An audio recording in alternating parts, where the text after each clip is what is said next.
Hello readers, I'm Amy and I'm your nonfiction feminist. And this is Dimitri. You may recognize him from some of my other videos. Today, I just got back from a very horrible day at work. So I'm gonna cheer things up with the happy book tag.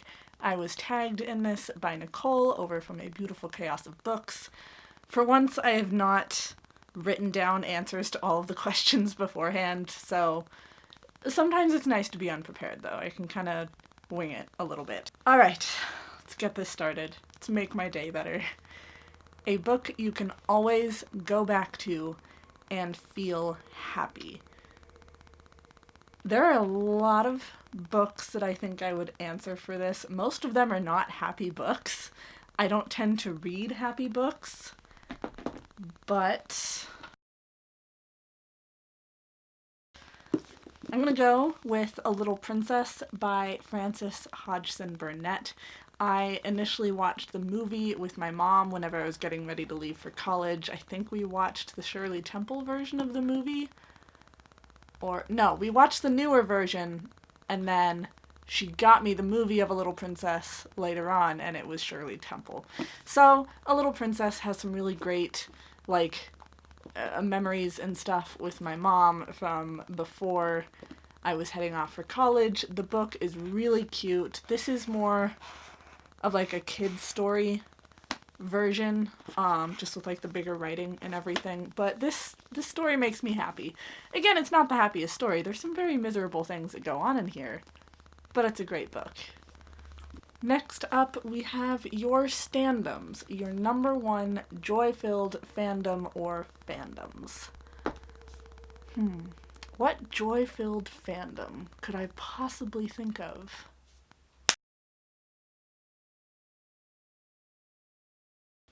Harry Potter, of course. Wow, these books are really heavy. I have the original books as they came out, and all of my hardcovers are missing their paper coverings. I would always take them off to read them, and I ended up losing them. I still take off the paper covers when I read because I hate the paper covers on hardcover books. But I have the first one in illustrated, I have the second one, and I have the third one. I paid full price for one of these, and I got the other ones on Amazon because it was way cheaper, and I don't want to pay $40 for a book. Hashtag sorry, not sorry. So I'm going to wait on the fourth book that just came out until I can get it for a little bit cheaper. I do really, really want to get it, right now, though, because these books are gorgeous. Also, this is Luna's wand, if any of you are wondering. I think she's my favorite, next to Hermione, of course. But, Luna's great. She's quirky. For whatever reason, I was called weird by a lot of people in high school, so I kind of identify with Luna, too, being the weird one. Question number 3. Type of book cover you'll always pick up in a bookstore. There are a lot of different covers that I really love. Lately, I'm liking these covers. This is the copy of Three Women that I just got. And you can see kind of this kind of like a photorealistic picture of the fruit. And you can see the picture through the words Three Women. At least I can see the picture through the words. I'm really loving the book covers currently where you have a lot of interaction between the picture on the cover and the words. It's just a style that I really like. Also, pretty much any book with gold flecks on it, I'm really gonna love, because shiny and pretty. Fourth question, a book trope that you love. There are honestly not a ton of tropes that I tend to love. None of the common ones anyways. All the romance tropes that I can think of need to just die already. But I am reading some more thriller and horror lately, and I'm finding one that I really love is whenever someone is trapped in a place and they can't leave. So with no exit, you have 4 people who are trapped at a what is it, like a gas station or something in the middle of nowhere. You have The Girl Who Loved Tom Gordon, where a girl is trapped in the woods, which also goes into the trope where you have someone who's trying to survive out in the middle of nowhere. Like, I really like those kind of tropes. They're fun. Because they're relatively new for me, too, so I haven't gotten sick of them yet. An anticipated release that makes you happy when you think about it. I mean, I was anticipating the release of the 4th illustrated Harry Potter book, but apparently it's just come out, so I'm not anticipating that anymore. Other than that, like, there's maybe 1 or 2 books a year that I anticipate, but I'm not usually paying much attention to books that aren't out yet, because, like, I can't read them right now, so why am I wasting my energy being excited about them? I have no patience for anything. So getting excited about a book that has not been released yet, like, I'm just gonna get impatient and be like, why isn't it out yet? Why isn't it out yet? Like, it's a whole cycle of anxiety for me, and I don't want to get into that by looking up a bunch of books that aren't going to be out for another year or 2. Or even really a couple months, because again, I'm the most impatient person that I know. Next one. An author whose full canon of books you love. Right now, I'm going to go with Meg Ellison. All she has written so far is this trilogy of feminist dystopia books. I will link my review in the cards. You need to read these. You need to read these. Like I said, she has only written this trilogy, and even her second book didn't really have too much of a middle book syndrome thing going on.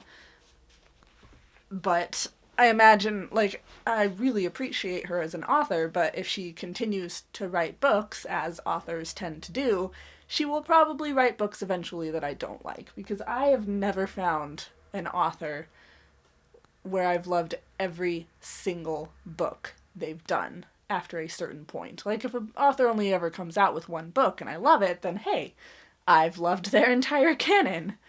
But Harry Potter was great, and everything after it was just a dumpster fire. Some Stephen King books are great, and some of them are a dumpster fire. I loved Jeffrey Eugenides, and then I tried reading his collection of short stories, and I struggle with short stories, and it wasn't for me. I think every author is always going to have a book that you just cannot fall in love with. Like, authors are people, and people are not perfect.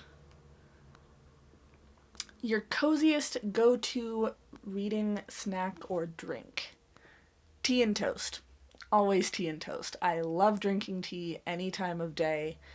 And toast has always kind of been my comfort food. And then in college, we weren't allowed to have toasters because fire hazard. So the very first thing that I got when I moved into my own apartment was a toaster.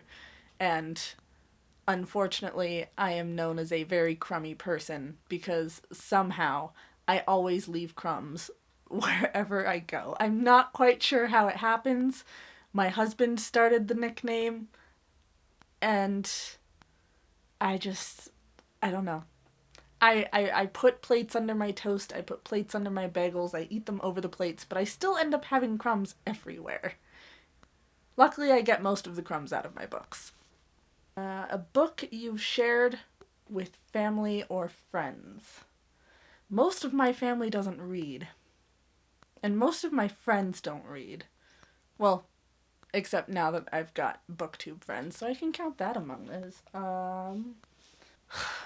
I guess I'd say Dracula. I feel like that's my answer for everything these days. But I keep recommending it to people on booktube, and Hillary from Melted Books started it, I think, like a couple months ago, and she's supposed to be trying to finish it this month. So that is a book that I have shared. Yeah, because people in my day-to-day life really just don't read. And my husband reads, but he doesn't take any of my recommendations. Yeah. A fellow booktuber or book blogger whose content always brings you joy. There are several of these. Murphy Napier, always, like, her mail time during her Sunday vlogs is the cutest thing. And Nicole, Beautiful Chaos of Books, I really just... I love watching her. I love how she talks about the waffle, which is apparently a British thing. And I love her love of thrillers. She's really gotten me into wanting to read thrillers. I still don't have a lot of thrillers. I haven't read a lot of thrillers, but I'm getting more excited about them.